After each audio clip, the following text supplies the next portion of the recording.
გამარჯობა, მე დათაგვასალია ვარ, პირდაპირ ეთერშია პოზიტივის საინფორმაციო გამოშვება პირველ საათზე. საქართველო ფაშიზმზე გამარჯვების დღეს აღნიშნავს. მეორე მსოფლიო ომის დასრულებიდან დღეს 91 წელი შესრულდა. 1945 წლის 9 მაისს გერმანიის მიერ გამოცხადებული კაპიტულაციის შემდეგ კაცობრიობის ისტორიაში ყველაზე სისხლისმღვრელი ომი დასრულდა. 9 მაისი კი გამარჯვების სიმბოლოდ იქცა. საქართველოსთვის ამ ომმა უმძიმესი კვალი დატოვა. ფაშისტთან ბრძოლა 300.000-მდე ჩვენი მოქალაქე შეეწირა. დღესდილიდან ვეტერანები და მათი ოჯახის წევრები კიკვიზის პარკში შეიკრიბნენ. დაღუპულ გმირებს პატივი მიაგეს პრეზიდენტმა, პრემიერ-მინისტრმა, პარლამენტის თავმჯდომარემ, დედაქალაქის მერმა, ასევე საკანონმდებლო და აღმასრულებელი ხელისუფლების წარმომადგენლებმა. ვეტერანებს კი ფაშიზმზე გამარჯვება მიულოცეს და გაწეული ღვაწლისთვის მადლობა გადაუხადეს. გამარჯვების დღესთან დაკავშირებით მთავრობის განკარგულებით ვეტერანებისა და მათი ოჯახებისთვის ერთჯერადი ფინანსური დახმარებაც გამოიყო. ომის მონაწილე ვეტერანები ერთჯერადად 2000 ლარს მიიღებენ. ომში დაღუპულთა ოჯახის წევრებს კი 1000 ლარი გადაეცემათ.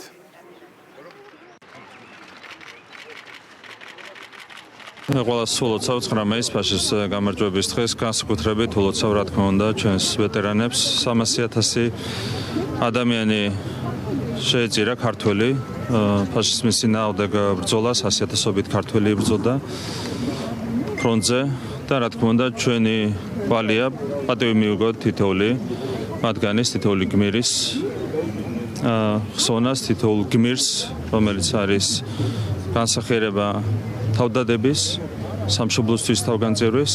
კიდევ ერთხელ მიულოცავ ყველას და კიდევ ერთხელ მადლობას გადავხდი ყველა ვეტერანს, ყველა გმირს მათი ღვაწლისთვის. მე მინდა ყველა ცოცხალ ვეტერანს მიულოცო ეს დღე, მე მინდა მივაგოთ სათანადო პატივი სამამულო ომში დაღუპულთა ხსოვნას. საქართველოს ერთსულ მოსახლეობის რაოდენობაზე გადათვლით ყველაზე დიდი მსხვერპლი გაიგო ყველა ანტიფაშისტურ ერებს შორის. ეს არის ის წვლილი, რომელიც საქართველოს შეიტანა მშვიდობიანი სამყაროსთვის, ვინაიდან ეს ომი ეხებოდა ყველას. ეს არის ის წვლილი, რომელიც საქართველოს და ქართულ ხალხს ტრადიციულად ყოველთვის შექონდა ხოლმე უკეთესი მომავლისთვის.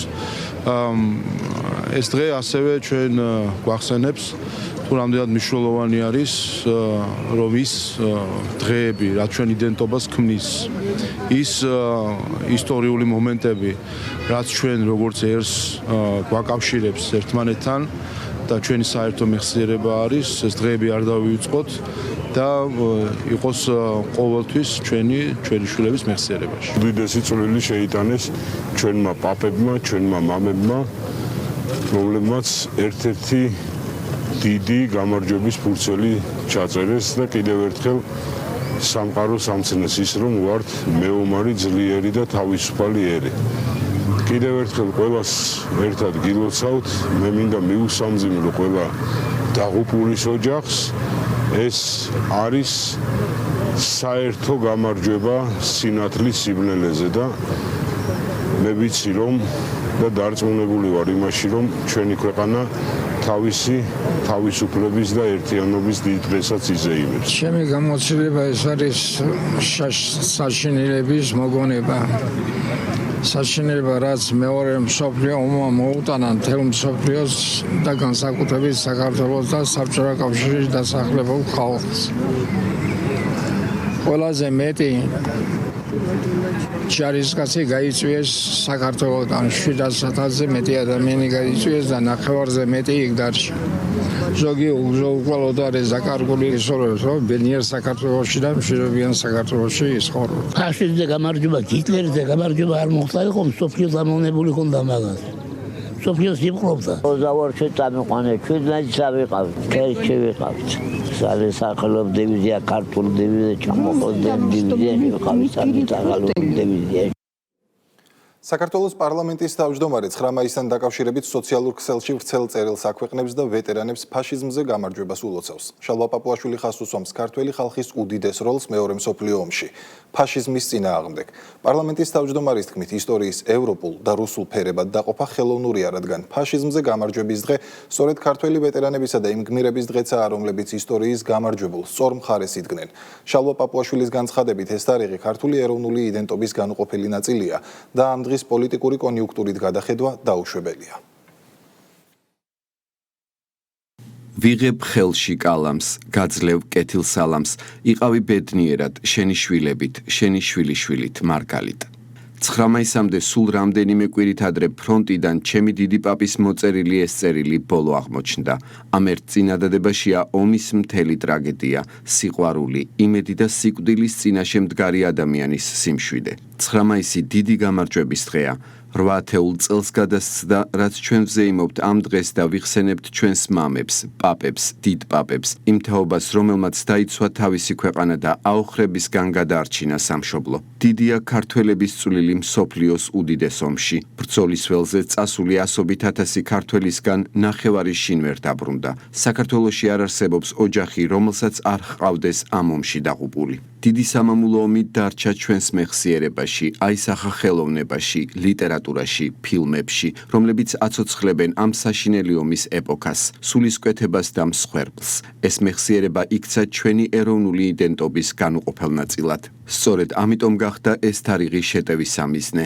ისინი, ვინც ერის იდენტობის შეცვლას ცდილობენ, მოგვიწოდებენ კრიტიკულად გადავიაზროთ ჩვენი წარსული, დავგმოთ მისი საბჭოთა ხასიათი, გავუთანაბროთ ფაშიზმს და გადავაყოლოთ მას ყველაფერი, რაც კი იმ დროს შექმნილა, აშენებულა თუ განვითარებულა. საბჭოთა წარსული არის ჩვენი საერთო წარსული, ის ვერ შეიცვლება, ის იყო ისეთი, როგორიც იყო, ავით და კარგით, მსხვერპლით და სიხარულით, რეპრესიებით და ეროვნული თვითშეგნების აღზევებით.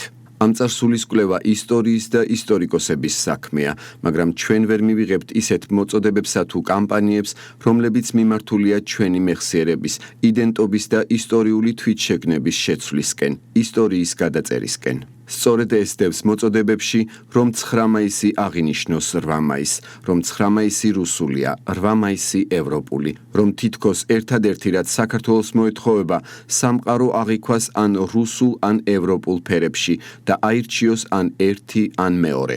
ეს არჩევანი ყალბია, ამგვარი მსოფლმხედველობა კი არაადეკვატური და დამღუპველი. ერი უნდა იყოს თვითმყოფადი, თავისთავადი, მოაზროვნე და მყარ ფეხზე მდგომი. ერმა არ შეიძლება იცხოვროს ტრავმული, დაზიანებული, საკუთარი იდენტობისგან დაცლილი აუთსაიდერების ისტერიისა თუ ტერორის მიხედვით.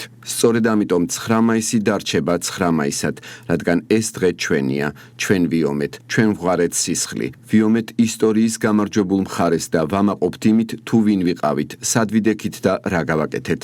მარადიული იყოს ხსოვნა ყველა მეომრის, ყველა გმირის, ომის ყველა მონაწილისა და ჩვენი წინაპრის. დიდხანს სიცოცხლე ყველა ვეტერანს, ყველას, ვისაც ახსოვს ის საშინელი დრო. გილოცავთ 9 მაისს, ჩვენი გამარჯვების დღეს. მეორე მსოფლიო ომის მონაწილე დავით კაჭარავას ფაშიზმზე გამარჯვების დღე სამეგრელო ზემოსვანეთის სახელმწიფო მწმუნებელმა აბაშის მერთან ერთად მიულოცა. დავით კაჭარავა 104 წლისაა, მას 3 შვილი, 8 შვილიშვილი და 6 შვილთაშვილი ჰყავს. ვეტერანს ერჯერადი ფულადი დახმარების სახით მთავრობის განკარგულების შესაბამისად 2000, ხოლო ადგილობრივი ხელისუფლებისგან 1500 ლარი გადაეცა. ფაშიზმზე გამარჯვების დღე ბატონ დავით კაჭარავას მიულოცეთ. ის მეორე მსოფლიო ომში შორეულ აღმოსავლეთში იბრძოდა. მან დღეს გაიხსენა ომის პერიოდი, უმძიმესი დღეები, მინდა უსურვო ჯანმრთელობა და დიდხანს ხრედყოფნა. აქვე ულოცავ თითოეულ ვეტერანს მეორე მსოფლიო ომში გამარჯვების დღეს. ფაშიზმზე გამარჯვების დღე მნიშვნელოვანი დღეა მსოფლიო ისტორიაში. დღევანდელი დღე გამარჯვება მიულოცეთ ომის ვეტერანს 104 წლის დავით კაჭარავას და მთელს საზოგადოებას ვეტერანებს ულოცავ. 9 მაისი ისტორიული თარიღია. ომის დამთავრების მასუნით ვიყავით ჩვენ და აღვნიშნეთ შევით გასვლით, ავტომატით შევით ვისვლოდით. ულოცავ ამ ხალხს, დარჩენილებს, ხოლო არ დავიწყება იქვე დაესენ. 9 მაისს ევროპის დღეც აღინიშნება. სწორედ ეს დღე გახდა ევროპის ისტორიაში ახალი ეპოქის ათვლის წერტილი, როდესაც ფაშიზმი დამარცხდა და ჰუმანიზმი კონტინენტის მთავარ განმსაზღვრელ პრინციპად იქცა. ევროპის დღეს გამოეხმაურა პრემიერ-მინისტრიც. მთავრობის მეთაურმა ყურადღება გაამახვილა იმ ღირებულებებზე, რომლებმაც გასული საუკუნის 40-იანი წლების შემდეგ ევროპული კონტინენტის მშვიდობიანი განვითარება უზრუნველყო. მან ასევე ხაზი გაუსვა ევროპული იდენტობისა და ტრადიციული ქრისტიანული ღირებულებების შენარჩუნების მნიშვნელობას, რაც საქართველოსთვის ყოველთვის განსაკუთრებული ფასეულობის მატარებელი იყო. ირაკლი კობახიძე იმედოვნებს, რომ მიუხედავად ბოლოდროინდელი რთული ტენდენციებისა, ევროპა კვლავ დაუბრუნდება კეთილდღეობის ზრდისა და იმ ფუნდამენტური პრინციპების გზას, რომლებსაც ეს გაერთიანება თავდაპირველად დაეფუძნა. შეიძლება ითქვას, რომ სიმბოლურია 9 მაისს ევროპის დღის აღნიშვნა. სწორედ 9 მაისი იყო ერთგვარი ათვლის წერტილი ახალი ეპოქისა ევროპის ისტორიაში, როდესაც ჰუმანიზმი იქცა ევროპისთვის განსაზღვრელ პრინციპად. მანამდე უამრავი რთული ისტორიული პროცესები გამოიარა ევროპამ და სწორედ 40-იანი წლების ბოლოდან ევროპაში ჰუმანიზმი იქცა კიდევ ერთხელ ვთქვი მთავარ განსაზღვრელ პრინციპად და 60 წლის განმავლობაში ეს პრინციპები ყარადედო საფუძვლად ევროპის განვითარებას.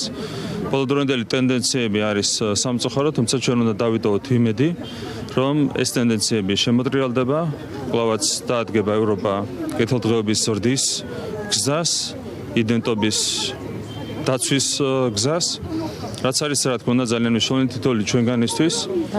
ევროპა ჩვენთვის იყო ყოველთვის განსაკუთრებული ღირებულება, გამომდინარე იქიდან, რომ სწორედ ევროპაში ხედავდა საქართველოს ტრადიციულად ქრისტიანული ღირებულებების დაცვის გარანტიას.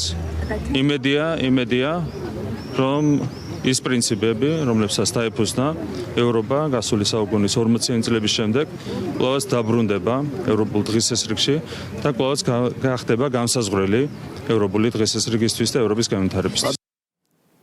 ევროპის დღეს წელსაც ტრადიციულად ევროკავშირის საელჩო აღნიშნავს, რომლის ორგანიზებით გამართული ღონისძიება ბოლო წლებში ქვეყანაში პოლარიზაციის გაღვივებას ემსახურებოდა და დესტრუქციული დღისწესრიგის მქონე პოლიტიკური ჯგუფებისთვის ტრიბუნად იქცა. პრემიერ-მინისტრის განცხადებით პაველ ჰერჩინსკი ყველაფერს აკეთებდა ამ წლების განმავლობაში იმისთვის, რომ გაეფუჭებინა ურთიერთობების საქართველოსა და ევროკავშირს შორის. ხოლო როგორც პარლამენტის თავმჯდომარემ აღნიშნა, გასული წლის გამოცდილებით მსგავსი ღონისძიებები ანტისამთავრობო მიტინგის ხასიათს ატარებს. როდესაც ასეთი ტიპის ღონისძიება საწყობენ ელჩები, კონკრეტული ელჩი ამ შემთხვევაში, ასე დროს მთავრობა არის ან მიწვეული, ან არ მონაწილეობს. ხო, ძალიან მარტივად არის საქმე. ბატონი ჰერჩინსკი ყველაფერს აკეთებდა ამ წლების განმავლობაში იმისათვის, რომ გაეფუჭებინა ურთიერთობები საქართველოსა და ევროკავშირს შორის. ეს არის ტრაიგული ადამიანი, ხო? მას ევალებოდა ევროკავშირსა და საქართველოს შორის ურთიერთობების გამტკიცება, გაღრმავება და სინამდვილეს შეაკეთებდა ყველაფერს ამის საპირისპიროდ, იმიტომ რომ დავალება ჰქონდა ასეთი. ეს არის ტრაიგული პიროვნება, შესაბამისად ეს ღონისძიება, რომელიც ტარდება მის ხელმძღვანელობით დიდ ღირებულებას სამწუხაროდ არ ატარებს. ჩვენ შარშან ვიხილეთ, რომ ევროკავშირის საელჩომ ჩაატარა ანტისამთავრობო მიტინგი 9 მაისს, როდესაც ერთი სიტყვა არ დასცდენია ევროკავშირის ერთს მეორე მსოფლიო ომში დაღუპული 300,000 ქართველის შესახებ, რომ არა ეს მსხვერპლი, რომელიც გაიღო საქართველომ და ქართველმა ხალხმა მეორე მსოფლიო ომში, არანაირი ევროკავშირი, არანაირი ევროპის დღე არ იქნებოდა და არც არაფერი იქნებოდა საზეიმო. ასე რომ უყურებ რა მათ განწყობებს, სავარაუდოდ დღესაც იქნება ევროკავშირის საელჩოს მიერ ორგანიზებული კიდევ ერთი ანტისამთავრობო მიტინგი და ამ მიტინგში მონაწილეობის არანაირი სურვილი რა თქმა უნდა არ გვაქვს. მეორე მხრივ რა თქმა უნდა მე ერთი რამე მაინტერესებს, რომ ვიხილავ თუ არა ამ თავყრილობაზე 4 ოქტომბრის მონაწილეებს, ხელისუფლების დამხობის თანაორგანიზატორებს პოლიტიკური მნიშვნელობით, ისინი ვინც გვემუქრებოდნენ ჩვენ ნეპალით. აი ეს ხალხი გამოჩნდება თუ არა მათ ღონისძიებაზე, ხელს ჩამოართმევენ თუ არა და თუ ჩამოართმევენ თუ არა ამ ხალხს. აინტერესებს 26 მაისს რომ დაანონსებული აქვს კიდევ ერთი 4 ოქტომბერი, ის ხალხი თუ იქნება ამ წვეულებაზე და შეკრებაზე, ხელს თუ ჩამოართვენ ახალს, იმიტომ ეს ბევრ რამეს აჩვენებს ქართულ ხალხს, აჩვენებს სინამდვილეში ვინ დგას საქართველოში სიძულვილის, ძალადობის და დაპირისპირების და რადიკალიზმის უკან. ჯანდაცვის სამინისტრო რეფერენტულ ფასებს აქტიური რეგისტრაციის სტატუსის მქონე კიდევ 700-მდე მედიკამენტზე განსაზღვრავს. გადაწყვეტილება პარლამენტის ფასების შემსწავლელი დროებითი კომისიის რეკომენდაციების შესაბამისად იქნა მიღებული. საუბარია ანთების საწინააღმდეგო, გულ-სისხლძარღვთა დაავადებების მართვისთვის საჭირო და სხვა ხშირად მოხმარებად პრეპარატებზე. ჯანდაცვის მინისტრის განცხადებით, ახალ მედიკამენტებზე რეფერენტული ფასების ამოქმედება წინა ეტაპების მსგავსად მნიშვნელოვნად გააიაფებს პროდუქციას. მოქალაქეებისთვის კი გაზრდის ხელმისაწვდომობას განსაკუთრებით ხშირად მოხმარებად პრეპარატებზე. საქართველოს პარლამენტში შექმნილმა კომისიამ, რომელიც მუშაობდა ფასების თემებზე, დაასრულა მუშაობა და ძალიან მნიშვნელოვანი საინტერესო და ძალიან სიღრმისეული დასკვნა მოამზადა, რომლის საფუძველზეც რეკომენდაციებს შორის ერთ-ერთი ყველაზე მეტად მნიშვნელოვანი რეკომენდაცია გახლავთ რეფერენტული ფასების მიმართულებით სახელმწიფო საქმიანობის შემდგომი წინსვლა და განვითარება და ამ თვალსაზრისით ბუნებრივია ამ მოსაზრებას იმთავითვე სამინისტროს ეთანხმება. დავიწყეთ მუშაობა იმ მიმართულებით, რაც შემდგომი ეტაპის, ასე ვთქვათ, გარკვეულ მედიკამენტებზე, გარკვეულ ნაწილზე მედიკამენტებისა, რომელზეც ამ დრომდე არ იყო გათვალისწინებული რეფერენტული ფასი წარმოქმნა, შესაბამისად მას გაუჩნდება ასეთი რეგულირება. ფართოვდება. ეს არის 21 ახალი მოლეკულა დაემატება რამოდენიმე და მიმართულებით. ეს არის დაახლოებით 700-მდე დასახელება, რაც საკმაოდ მნიშვნელოვანი რაოდენობაა. და ყველაზე კარგი, რასაც კვლავ კიდევ შემიძლია აღვნიშნო, ეს იყო, რომ წინასწარ ინფორმაცია, რომელიც უფრო მომზადება სექტორისთვის იქნება მეტი საშუალება მომზადებისთვის და კომუნიკაციისთვის, სამინისტროსთვის, ეს პერიოდი გამოიყო 2 კვირის განმავლობაში გვექნება ამაზე მსჯელობის, რაც კარგია. იმედი მაქვს, რომ აი ამ თანამშრომლობით და აი ამ პერიოდის მეშვეობით ჩვენ მივახცევთ სასურველ შედეგს. დამამძიმებელ გარემოებაში ჯგუფურად ჩადენილი განზრახ მკვლელობის ბრალდებით შინაგან საქმეთა სამინისტროს თბილისის პოლიციის დეპარტამენტის თანამშრომლებმა 2 პირი დააკავეს. გამოძიებით დადგინდა, რომ ბრალდებულებმა ყოფით ნიადაგზე დაწყებული ურთიერთშელაპარაკებისას ცივი იარაღით მრავლობითი ჭრილობა მიაყენეს მოქალაქეს და შემთხვევის ადგილიდან მიიმალნენ. ახალგაზრდა მამაკაცი მიყენებული ჭრილობების შედეგად ადგილზე გარდაიცვალა. დანაშაული 20 წლამდე ან უვადო თავისუფლების აღკვეთას ითვალისწინებს.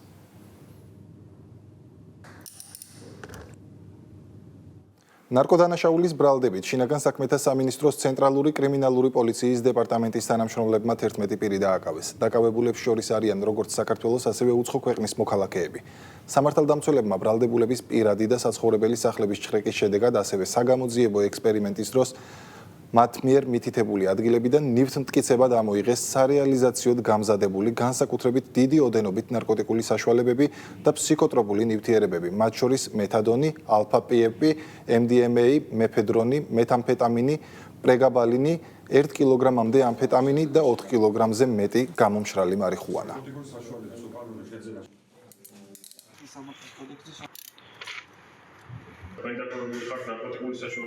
შინაგან საქმეთა სამინისტროს თბილისის პოლიციის დეპარტამენტის ისანის ამგორის მთავარი სამმართველოს თანამშრომლებმა ქურდობის ბრალდებით 1 პირი დააკავეს, ხოლო 3 პირი ამხილეს. გამოძიებით დადგინდა, რომ არასრულწლოვანმა ბრალდებულმა თანამზრახველებთან ერთად თბილისში მდებარე ერთ-ერთ მაღაზიაში უკანონოდ შეაღწია, საიდანაც მართსაწინააღმდეგოდ დაეუფლა სხვადასხვა მოდელის 42 მობილურ ტელეფონს და თანხას.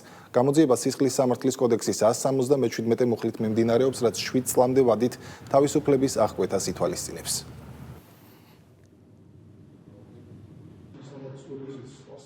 გარდაბნის მუნიციპალიტეტში შინაგან საქმეთა სამინისტროს ქვემო ქართლის პოლიციის დეპარტამენტის თანამშრომლებმა ჯანმრთელობის განზრახ ნაკლებად მძიმე დაზიანებისთვის ძებნილი პირი დააკავეს.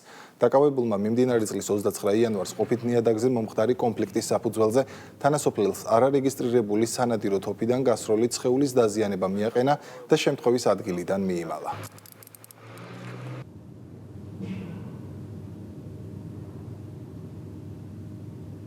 მე-20 ტერიტორიული თავდაცვის ბრიგადის რეზერვისტებმა სამხედრო ფიცი დადეს. ღონისძიება საველეს საწვრთნელ ბაზა პალდოზე გაიმართა. რეზერვისტებს ფიცის დადება მიულოცა და წარმატებები უსურვა ეროვნული გვარდიის მეთაურმა, ბრიგადის გენერალმა რომან ჯოხაძემ. სამხედრო ფიცის მიღებამდე რეზერვისტებმა 8 დღიანი საწყისი საბრძოლო მომზადების კურსი გაიარეს, რაც ფიზიკური მზადყოფნის შემოწმებას, სამედიცინო მომზადებასა და სროლებს ითვალისწინებდა. ფიცის დადების ცერემონიას ეროვნული გვარდიის წარმომადგენლები და რეზერვისტების ოჯახის წევრები დაესწრნენ. ჩემთვის ეს დღე იყო ძალიან მნიშვნელოვანი და დარწმუნებული ყოველი რეზერვისტის ესეთი მნიშვნელოვანი იყო. ჩვენ ამისთვის გავიარეთ სპეციალური მომზადება, რომ თუ რამე მოხდა, ჩვენ ვემსახუროთ ჩვენ ქვეყანას და მზად ვიყოთ ამისთვის. აქ მიღებული გამოცდილება დარწმუნებული რომ გამომადგება ჩემ სამოქალაქო ცხოვრებაში. ძალიან მიყვარს ჩემი სამშობლო. მინდა ვემსახურო და ჩემი გამოცდილება გადავცე იმ ჩემ აღსაზრდელებს სკოლაში პედაგოგი გახლავართ. ჩაუნერგო სამშობლოს სიყვარული და მივცე ძლიერი мотиваცია. ეს დღე არის ძალიან მნიშვნელოვანი, არა მარტო ჩემთვის, არამედ ყველა ჯარისკაცის ცხოვრებაში. ეს არის ჩვენი სამხედრო კარიერის დასაწყისი და ზუსტადაც რომ ეს ფიცი აღნიშნავს ყველაფრის საწყისს. ძალიან გაყოფილი ვარ, იმიტომ რომ რეზერვი ყველანაირად მიწყობს ხელს, რომ ჩემი ესე ვთქვათ განათლება და ჩემ განათლებას შეუწყო ეს ჯარის. განვიხილავ პროფესიულ ჯარში წასვლას, რადგან ჩემი მშობელი, ჩემი ახლობლებიც არიან აქ ამ სამსახურში. მიამაყება, რომ საქართველოს ყავს აი ესეთი ახალგაზრდები, რომლებიც მზად არიან თავიანთი სიცოცხლით და ჯანმრთელობით დაიცვან ჩვენი სამშობლო. მადლობას ვუხდი მათ მშობლებს, მათ ოჯახებს, მათ მასწავლებლებს, მათი ასეთი პატრიოტიზმისათვის. მინდა აღვნიშნო, რომ ჩემი შვილიც იყო რეზერვისტების რიგში, მანაც დღეს დადო ფიცი და დარწმუნებული ვარ, ისიც ერთგულად ემსახურება ჩვენს სამშობლოს. ეს ადამიანები, ვინც დღეს რეზერვში შემოვიყვეთ და დარწმუნებულად ძალიან მნიშვნელოვან როლს შეასრულებენ თავდაცვალების განვითარებაში, არიან ახალგაზრდები, რომლებიც ასევე წარმატებულები არიან სამოქალაქო სამსახურის ცხოვრებაში და დარწმუნებულად ასევე წარმატებული იქნებიან სამხედრო სამსახურში. ამბროლაურის მუნიციპალიტეტში სკრინინგის ფართომასშტაბიანი კამპანიის ფარგლებში მოქალაქეებს სრულიად უფასოდ ჩაუტარდა დუზუსა და საშვილოსნოს ყელის გამოკვლევები, ასევე არაგადამდები დაავადებების, B და C ჰეპატიტებისა და HIV ინფექციის სკრინინგი. კვლევები ადგილზე კვალიფიციურმა სამედიცინო პერსონალმა თანამედროვე მეთოდებითა და სტანდარტებით ჩაატარა. აქცია ამბროლაურის საზოგადოებრივი ჯანდაცვის ცენტრის მხარდაჭერით გაიმართა.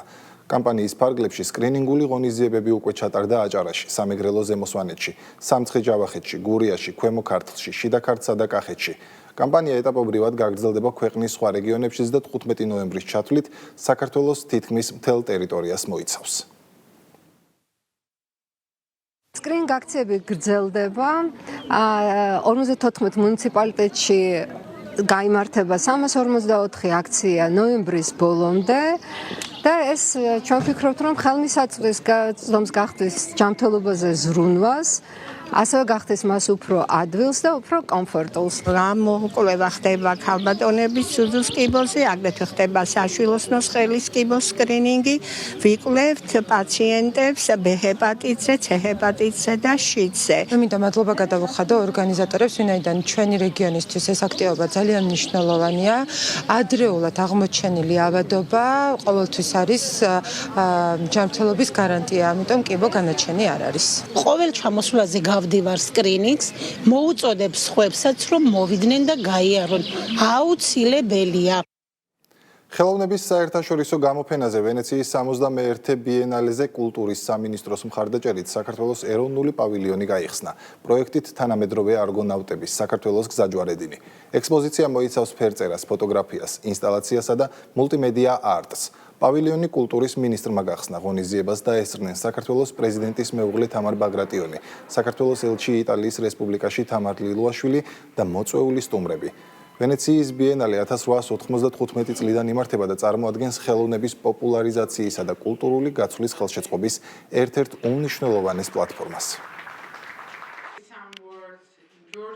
უდიდესი მნიშვნელობა აქვს, როდესაც ხარ წარმოდგენილი იქ, სადაც მთელი მსოფლიო თავის თანამედროვე ხელოვნებას წარმოაჩენს. დღევანდელ საქართველოს, დღევანდელ ჩვენ რეალობას ძალიან შეეფერება გზაჯვარედინზე საქართველოს ყოფნა, დაკავშირებადობა, როდესაც ვსაუბრობთ, ახალი არგონავტების იდეა და მთელი ის თემები, რომელიც აქ 17 თანამედროვე ხელოვანის მიერ არის წარმოჩენილი. აქ წარმოდგენილია მართლა ხახულის ხატიდან დაწყებული ჩვენი დამწერლობა და ბევრი რამ ფიროსმანი რითიც ღვინო ათასწლეულების ისტორია რაც ჩვენ ქვეყანას გამოარჩევს თავის მემკვიდრეობით საქართველოს პავილიონი ასეთი საერთაშორისო პროექტით წარდგა თანამედროვე არგონავტები ქართული გზაჯვარედინი ჩვენ ამით შევახსენეთ ევროპას ვენეციას მხატვრულ სამყაროს რომ საქართველოს ისევ იქ არის ისევ წარმოადგენს კულტურის და დიალოგის გზაჯვარედინს მადლიერი ვარ იმისათვის რომ კულტურის სამინისტრო პირადად ქალბატონმა თინათინ რუხაძემ ასეთი პატივი დაგდო ასეთი ნდობა გამოგვიცხადა ქართული ხელოვნება და კულტურა თითქმე იყო ძალიან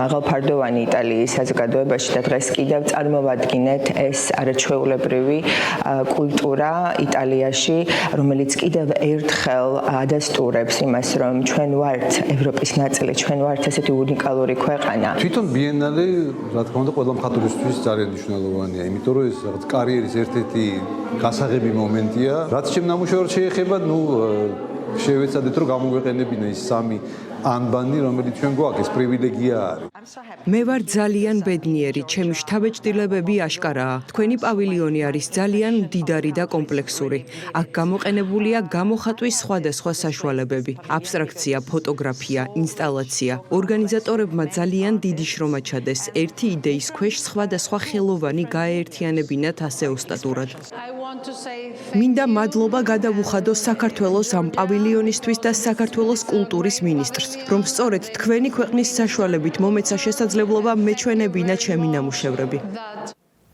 პირდაპირ ეთერში იყო ახალი ამბები პირველ საათზე ერთმანეთს 4-ზე შევხვდებით დროებით.